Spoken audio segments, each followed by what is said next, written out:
All right, we're back and we're going to be here with David Hall, our attorney on this bill. David, you're with us this afternoon, right? Much as you need me.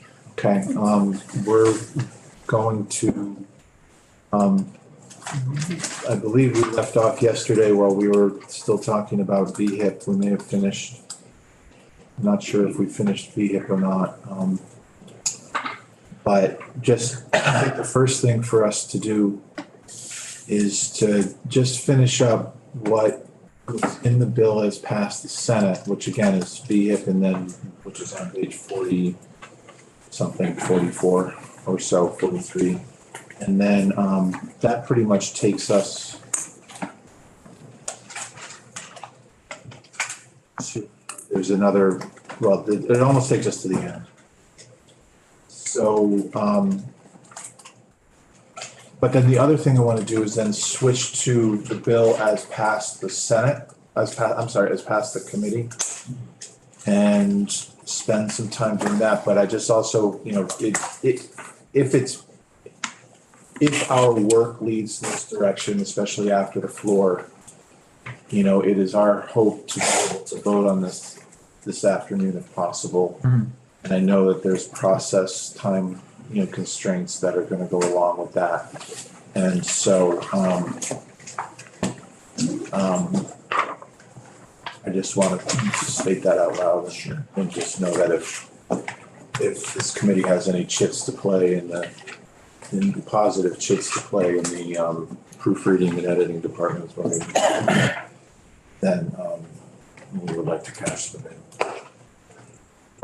So committee, if we are on the bill as passed the Senate, and then we are on page, let's just go back to page 40.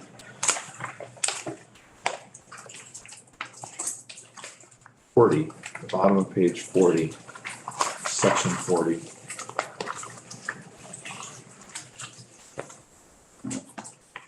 David, after we get through these pages, we can ask questions. I don't mind leading the conversation through these two sections, these last two sections, but then I want to be able to go right back to the beginning of section whatever, and we have some changes that we wanted to make, some minor changes that we wanted to make in the language up to this point before we get to the other material.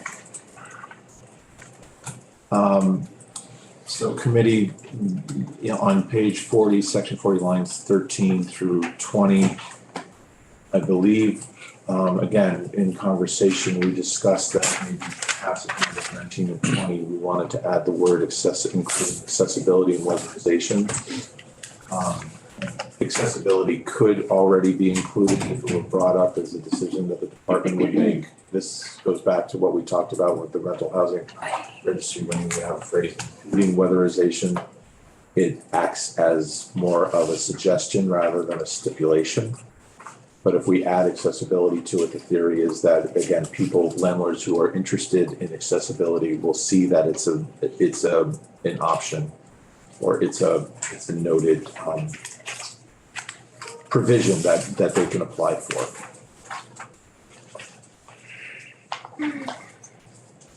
David, line 4, we did cover this. Line 4 on 41, a landlord shall not offer a unit created through the program as a short-term rental. I think we wanted to make that for the length of their participation in the program.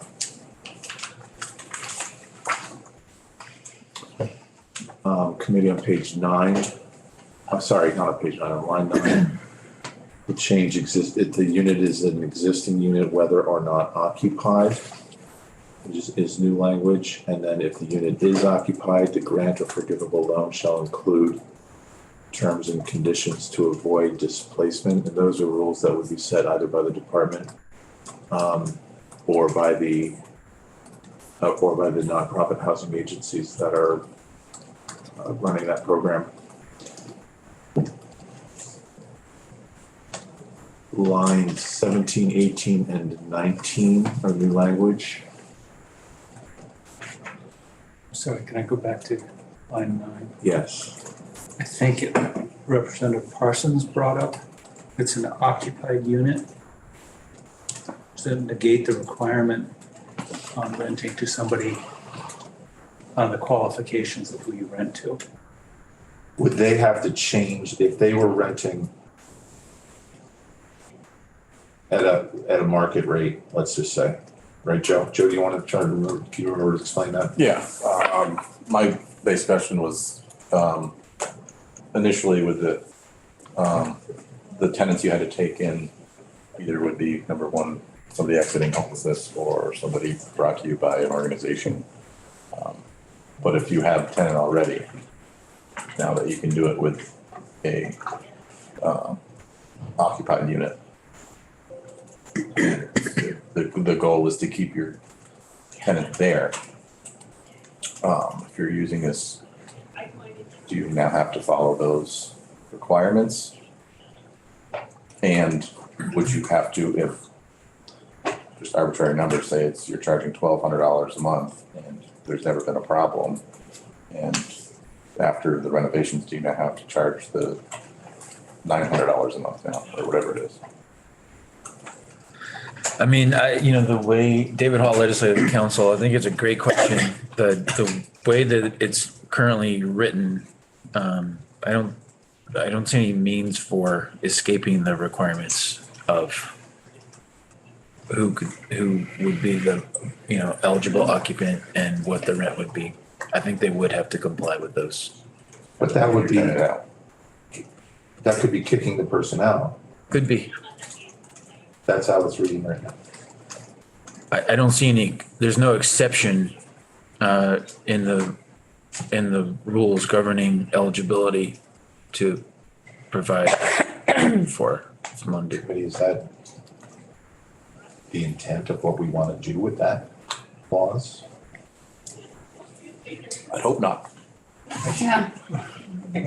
We don't want to kick people out, but we also, the trade-off is, that if you accept state money, then there's an element of affordability that attaches to that, which is not present if we exempt it.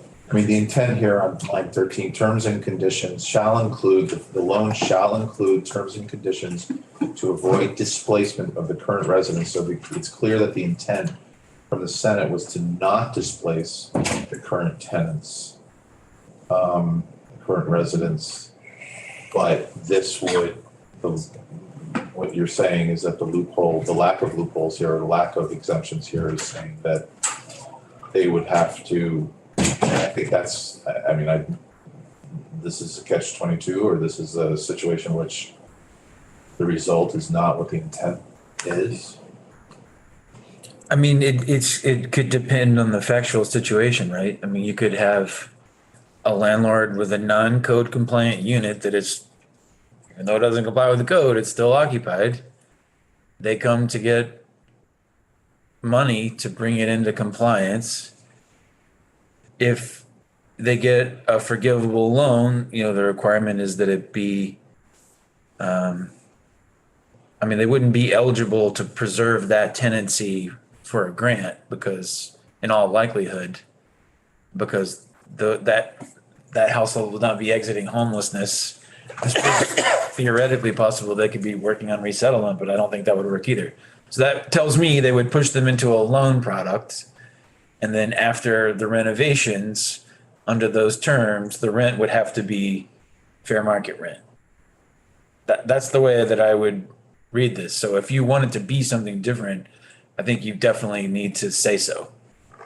So the existing tenant might have to leave because they wouldn't be eligible, they wouldn't be one of the eligible occupants. Is that what you're saying? No, he's saying, I think it's being limited to the fair market rent portion.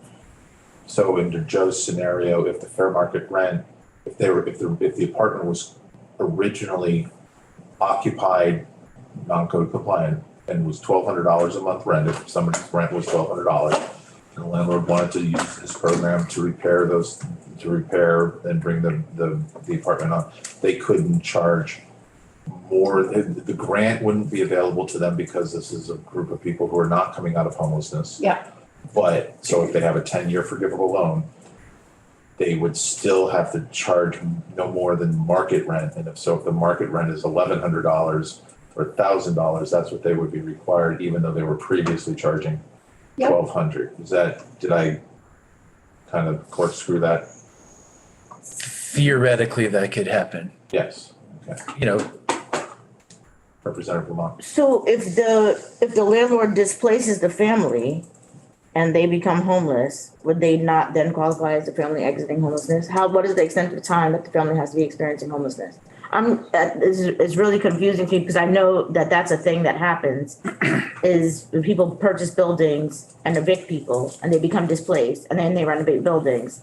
And so people who were housed are now homeless. Yep. And so I'm just trying to figure out how that fits in because I would defer to the department, but in your scenario, I suspect the logical conclusion is that the department wouldn't give them a grant or a loan. It'd say you can't participate in this without, if it's gonna end up that you're kicking somebody out of their house and you're gonna try to jack up the rent, that doesn't work with the program. right. Right, and that's, I mean, again, does not comply with the requirements of applicable, or no, I'm sorry, that's not the right one. The sentence that is broad here is terms and conditions to avoid displacement of the current residents, that the loan, in this case, the loan shall include terms and conditions to avoid. I mean, the avoid is a pretty broad word, and so prohibit would be the right, if we wanted to stipulate that you could not displace them, that you had to return them to this apartment, then we would have to say prohibit displacement, is what I'm thinking. We don't need the grant language, right? This grant or, 2 words, wouldn't apply if people are not exiting homelessness. But I'm still concerned with the notion that you could charge, that someone may be forced to charge a lesser rent than they were charging on a lease if their rent was higher than the fair market rent. I'm just saying the counter side of that argument is they're getting up to $50,000 free dollars. So if they have to drop the rent by a couple $100 a month, maybe that's a trade-off the state wants to make.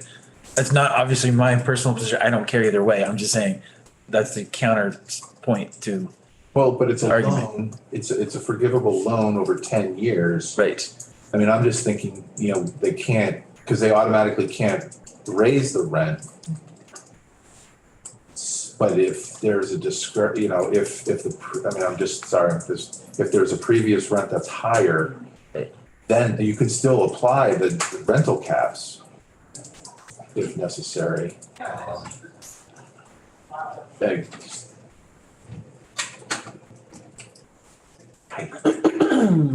Yeah, Representative, where we No, go? you, You go first. no, you. Lamont, Burrows, and Parsons. Yeah, no, I hear what you're saying and I know that because that is a thing. And so what happens is there are some landlords that are willing to do that because in fact, what it's doing is raising the appreciation of their property.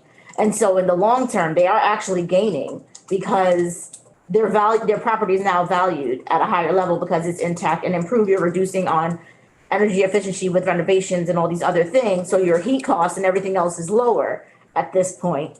And so there is that buy-in factor if people are willing to look at it that way. Some people might not be willing to look at it that way, but I know that that is a thing. And so that makes more sense in my brain, but I could see how other people would not understand that. Yeah, okay, go ahead. I was just gonna say the state-built irony of having a unit that was not in code compliance. And charging more than market rate for a unit that's not in code compliance and then taking money from the state so that it could be a legal apartment. And I mean, it's a little, the irony is not totally lost on me. So, Right. So I guess the question for us, Representative Parsons was up next.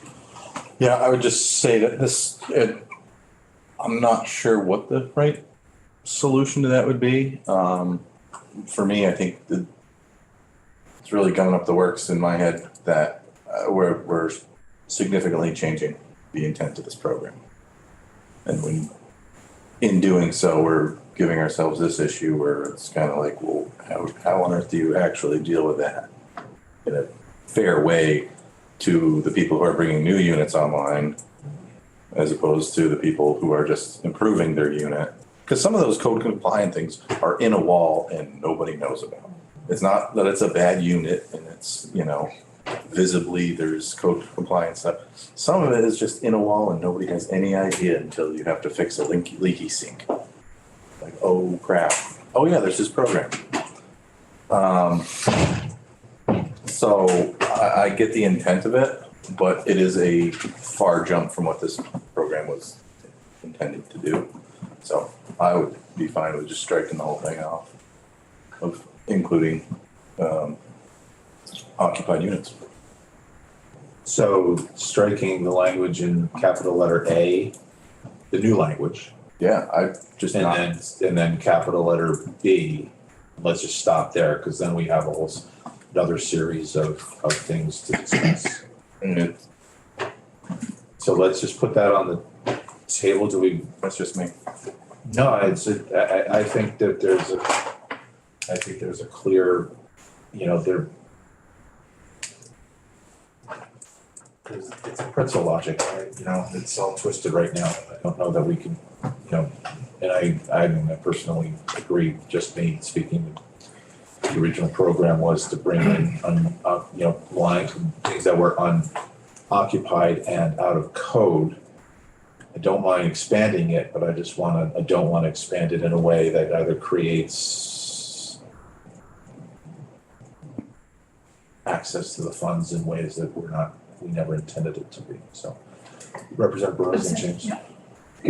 is there a way so in order to also get around the part about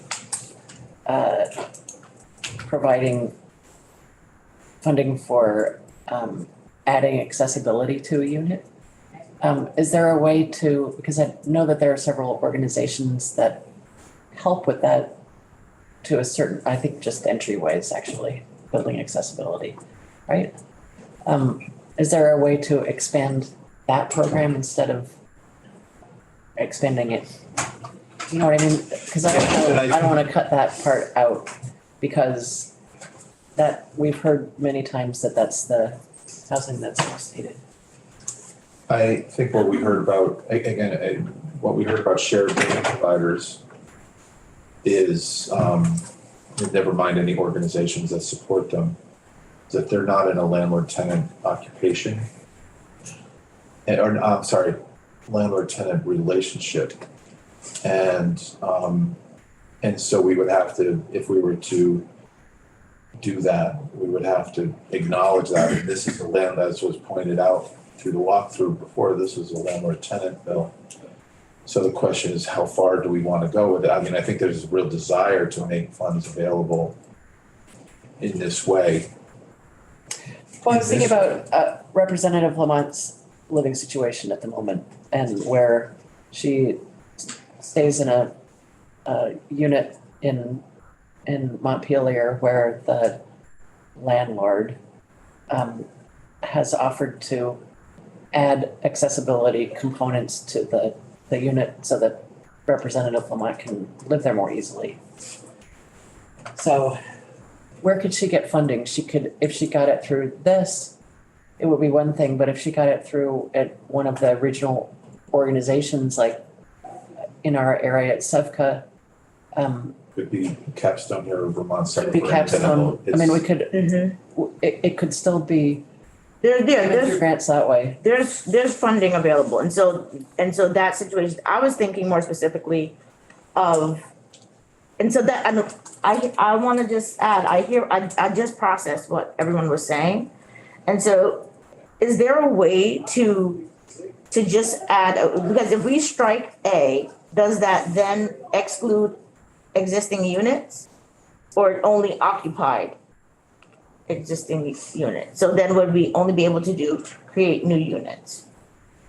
Oh, so, yeah, you're right, it would just, we wouldn't be striking necessarily is an existing unit, or do we need that at all? So would we just be Or doing just whether or not occupied? occupied? Yes, that's what I'm questioning. So the way the current law is, if we took out all the underlining, it actually doesn't it doesn't use the word existing. It also doesn't use the words occupied or unoccupied. It's silent on that. And originally this, an earlier iteration of this program was specific that it had to be unoccupied. And then that went away. So right now it's silent on occupation, and the assumption is that it's an existing unit because it's not code compliant. Right, so it doesn't use the word existing right now, but it could. Does it affect the status whether or not, so if we were to strike this, my question is, let me rephrase the question. If we were to strike this portion, does that change the way the bill would read and the access to it? Like the goal here is to make this accessible. So if we strike this, is there gonna be a stipulation there? When you say strike this, are you saying remove the underlying language, or are you saying strike one in its entirety? I was under the impression that we were considering striking A and B. Right. And so if that were to happen, how would this then? Then it would just revert. I mean, it would stay how it is right now, which means right now there's two kinds of units that are eligible. And it's either an existing non-code compliant unit or it's an ADU. And that's it. And that's where we would be if we remove the underlining in subdivision 1. The reason that the new language is in subdivision 1 is because, again, the way the program is being implemented, they are limiting it to unoccupied units. And so the department's proposal was, let's clarify that it can be an occupied unit. But if you're gonna do an occupied unit, let's have anti-displacement so that we're not kicking people out of their housing. So I guess there's. So pause there. Yep. This conversation about letter B, I think what it focused on was what happens if there's a mismatch in rent. Right, I mean, I'm looking at this again now with, just looking at this. The reason it went to existing unit, I think, is that, again, as David was just saying, there's a proposal on line 14 to change it to new units rather than accessory dwelling units, but new units. So we're delineating 1 and 2, so and allowing for occupied units to be done. Yeah, I mean, 1 just doesn't use the word existing because it's superfluous. I mean, if a unit is non-code compliant, that means it exists. It's just not compliant. So you could say existing non-code compliant unit and that be your category. But that's, I don't know that it's necessary to use that word because something has to exist to be non-code compliant. Yes. Right, yeah, and I just wanna bring up also the testimony that we heard about and I just wanna circle back just to insert this thing about part of housing sometimes is when the building is not code compliant. I'll use heat for an example. And so if you're living without heat and using alternative methods to heat, you have to then pay for it yourself and then whatever, blah, blah. And so some landlords, I'm not saying all, because some landlords still choose to evict. However, but if a landlord were to say, oh, I could utilize this instead of having to evict this tenant for lack of payment of rent, I can reinvest it into my property to get my furnace status up to code compliance. And then, but they would be still categorized under that bracket. So it may or may not, but we don't know how many landlords charge, you know, a superfluous amount of rent for under code housing, right? Sure. You know, so that's a variable that we don't really know per se. It's a possibility. Whoa. Really testing that. May I have your attention, please? May I have your attention, please? This is a building evacuation. Gather your belongings if they are within reach and evacuate the building using the designated route for your area closest to the stairwell or exit. Assemble in for a designated area and check in with your fire and life safety department. Where do we go? We're going to. Pavilion. We're going out, Pavilion. we're going out this side and then going to the pavilion. Out by Ledge Council. May I have your attention, please? May I have your attention, please? This is a building evacuation. Gather your belongings if they are within reach and evacuate the building using the designated route for Dave, your you want area some help? closest I'm to the good, man. Thank stairwell you. or exit. Yeah. Assemble in for a designated area and check in with your fire and Limp it life outta here. safety department. Do you need me?